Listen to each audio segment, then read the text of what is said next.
இயேசுவின் நாமத்தினால் உங்களை வாழ்த்துகிறேன். இந்த வெளியீடின் மூலமாக தேவனுடைய வார்த்தை உங்களுக்கு கொண்டு வருவதிலே மிகுந்த மகிழ்ச்சி அடைகிறேன். நம்முடைய ஆண்டவர் மனுஷனை உண்டாக்கும் பொழுது அவரது சாயலின்படியும் அவரது ரூபத்தின்படியும் உண்டாக்கினார் என்று வேதம் சொல்லுகிறது.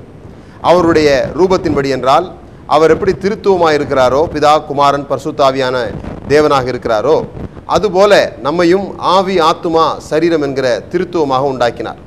அவருடைய சாயலின்படி என்றால் அவரால் என்னவெல்லாம் செய்ய முடியுமோ அதெல்லாம் மனிதனாலும் செய்யக்கூடிய அளவிற்கு மனிதனை உண்டாக்கினார்.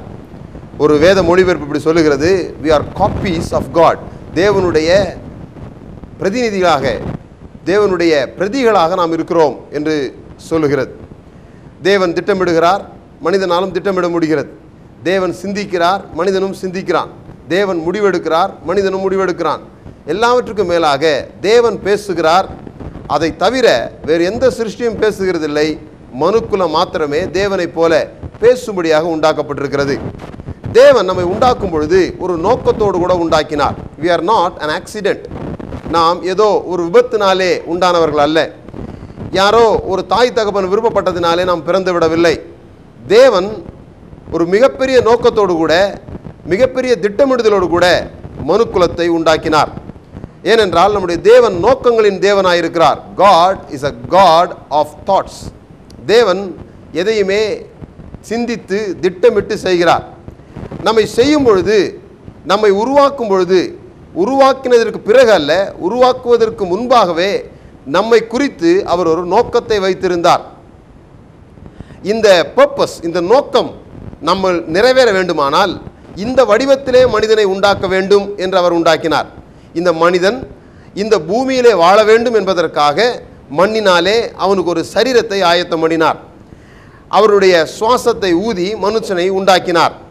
இந்த மனிதனை எல்லா மிருகங்களையும் சிருஷ்டிகளையும் ஆளும்படியாக உண்டாக்கினார். ஆகவே இந்த நாளிலே நான் உங்களுக்கு ஒரு நல்ல செய்தியை சொல்லுகிறேன். நீங்கள் எந்த உருவத்திலே, எந்த உயரத்திலே, எந்த நிறத்திலே இருக்கிறீர்களோ அது முக்கியமல்ல. ஏனென்றால் நீங்கள் எந்த நிறத்திலே, எந்த உயரத்திலே, எப்படி இருக்கிறீர்கள் என்பதெல்லாம் தேவனுடைய நோக்கத்தை பொறுத்து, அந்த தேவனுடைய நோக்கத்தை நிறைவேற்றுவதற்காக தேவன் உங்களை குறித்து ஒரு நோக்கத்தை வைத்திருக்கிறார். அதை புத்தகச் சுருளிலே எழுதியிருக்கிறார்.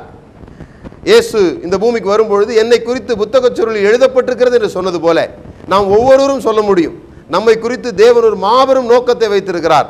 அந்த நோக்கத்தை நிறைவேற்றுவதற்கு வேண்டிய யாவற்றையும், தாளந்துகளையும் திறமைகளையும் அவர் நமக்குள் ஏற்கனவே வைத்திருக்கிறார்.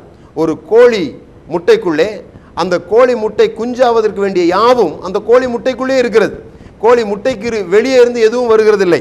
அதே போல நாம் என்னவாக உருவாக வேண்டுமோ அது எல்லாவற்றையும் உருவாக்கி கொள்வதற்கு தேவையான எல்லாவற்றையும் தேவன் நமக்குள்ளே வைத்திருக்கிறார். வேதம் இப்படி சொல்லுகிறது, மனுஷனுடைய இருதயத்தின் ஆழத்தில் யோசனைகள் தங்கியிருக்கும், புத்திமானோ அவைகளை மொண்டு கொள்ளுகிறான். உங்களுக்கு என்னவெல்லாம் தேவையோ அதெல்லாம் உங்களுக்குள்ளே இருக்கிறது. அதை நாம் மொண்டு கொள்ள வேண்டும், அவ்வளவுதான். இந்த உலகத்திலே இயேசு கிறிஸ்துவை ஏற்றுக்கொண்ட ஒவ்வொருவரும் மாபெரும் சாதனையாளர்களாக இருக்க வேண்டும் என்று வேதம் சொல்லுகிறது. ஒவ்வொரு மனுஷனும், ஒவ்வொரு மனுஷியும், கிறிஸ்து இயேசுவை அறிந்து கொண்ட ஒவ்வொருவரும் தங்களுக்குள் இருக்கிற தாளந்துகளை வெளியே கொண்டு வர வேண்டும். நீங்கள் சாதாரணமானவர்கள் அல்ல என்பதை புரிந்து கொள்ள வேண்டும். நாம் தரித்திரத்திலும் சோகத்திலும் துக்கத்திலும் வாழ்வதற்காக உண்டாக்கப்பட்டவர்கள் அல்ல. அநேகர் தரித்திரமாய் வாழ்வது தெய்வீகம் என்று நினைத்துக் கொள்கிறார்கள். Poverty is not godliness. பணம் இல்லாமல் வாழ்ந்தால்தான் பக்தி வாழ்க்கை என்பது அல்ல. ஆபிரகாமோ, யாக்கோபோ, ஈசாக்கோ, யோசேப்போ பணமில்லாத தரித்திரர்களாக தேவனை தொழுது கொள்ளவில்லை. அவர்கள் மாபெரும் ஐஸ்வர்யவான்களாய் உலகத்திற்கு இந்த தேவனைகளை எப்படி ஆசீர்வதிக்கிறார் என்கிறதை காட்டுகிறவர்களாக வாழ்ந்தார்கள். எப்படி முடிகிறது? யாக்கோபு தூங்கும் பொழுது அவனுக்கு ஒரு சொப்பனம் உண்டாகி அவனுக்கு தரிசனங்கள் தெரிகிறது. இப்படி தரிசனங்களின் மூலமாக நம்மை வாழ வைக்கிற ஒரு தேவன் இருக்கிறார் என்பதை நாம் புரிந்து கொள்ள வேண்டும். இந்த நாளிலே நான் உங்களுக்கு சொல்கிறது தான், உங்களுக்குள்ளே ஏராளமான ஆற்றல்கள் அடங்கி இருக்கிறது. உங்களுக்குள்ளே தேவனுடைய சாயல் இருக்கிறது. அதை நீங்கள் வெளியே கொண்டு வர வேண்டும். ஆகவே உங்களை நான் அழைக்கிறேன், தேவ சேனையிலே சேருங்கள். தேவனுக்காக ஏதாவது செய்ய வேண்டும் என்று திட்டமிடுங்கள். சிறியதோ பெரியதோ துவங்குங்கள், தொடருங்கள், வெல்லுங்கள். ஆண்டவர் உங்களை ஆசீர்வதித்திருக்கிறார்.